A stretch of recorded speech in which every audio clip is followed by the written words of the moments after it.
Well, we cover youth violence far too often in our communities, but today we're talking about some proactive steps. The Columbia Police Department is taking a continued approach to reach young people before there's a crisis through their Young Ambassadors for Justice Roundtable. So this is phenomenal. It's an 8-week program that instills lifelong lessons and is now open for new applicants with the deadline to apply coming up this Monday. So joining us tonight, Deputy Chief Melron Kelly, to talk about this program and how it's building trust, opening dialogue, and helping keep our young people safe. Thanks for joining us. We appreciate it. Thanks for having me. Yeah.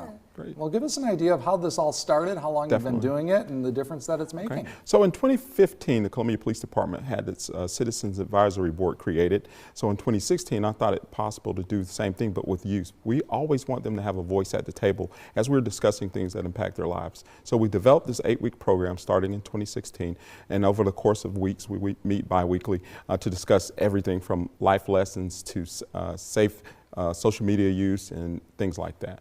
So coming up on 10 years that you've been doing this program, that's awesome. Which age range do you target? So we typically target 9th through 12th grade Okay. From schools all over Richland 1 and Richland 2 or anywhere in the Midlands. To make sure they all come to the table, we find that these students have more in common than they do in contrast. So we like them to make friends and talk about those things and voice their opinions to law enforcement. That's really good. Yeah, you know, that proactive approach, I imagine, is definitely the way to go, because oftentimes you don't want to be behind the 8 ball, or at least, you know, cleaning up problems after they already happened. Exactly. I imagine that open dialogue has been really helpful along that end. Yeah, unfortunately, we did have to take a break for COVID, so we're ramping it back up now.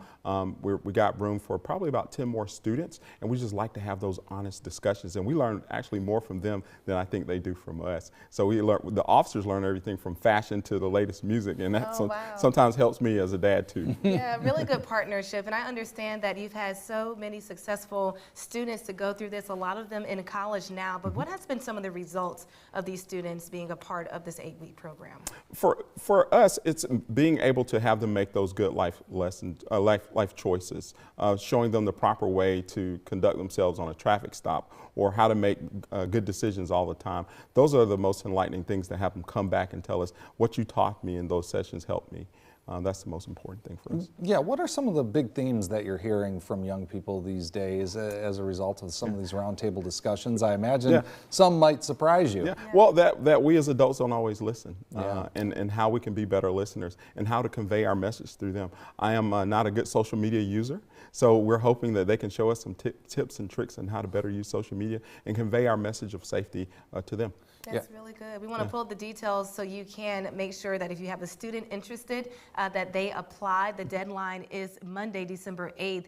And there's a screenshot of what you can expect throughout the 8 weeks of this. I do want to transition, though, to what you're doing for parents as well. CPD is continuing to host quarterly parent enrichment classes. What support and resources are being offered to parents? I understand you just had a turnout last night. Yes, last night we had our second of 3 sessions. We had Mothers Against Drunk Driving to come in and talk about some drunk driving, drug use among young people. We had some other vendors come in to talk about self-defense, just to give the parents an opportunity amongst peers to discuss some things that are important with them. I discussed gun violence in the city and how it impacts us and what we can do as adults to keep our kids safe. That's really good. Yeah, you mentioned one of the big things that comes out of this is kids feeling like they have someone who listens.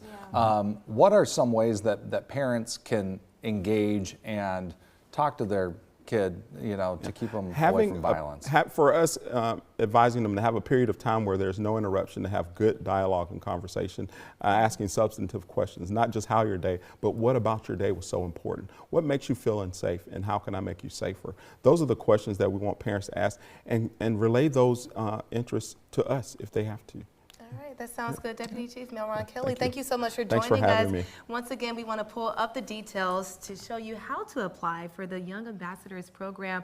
It is open, the deadline closes Monday, December 8th, is for students in Richland County and throughout the Midlands. And you can do so. We'll make sure to have this information posted online as well. We'll be right back.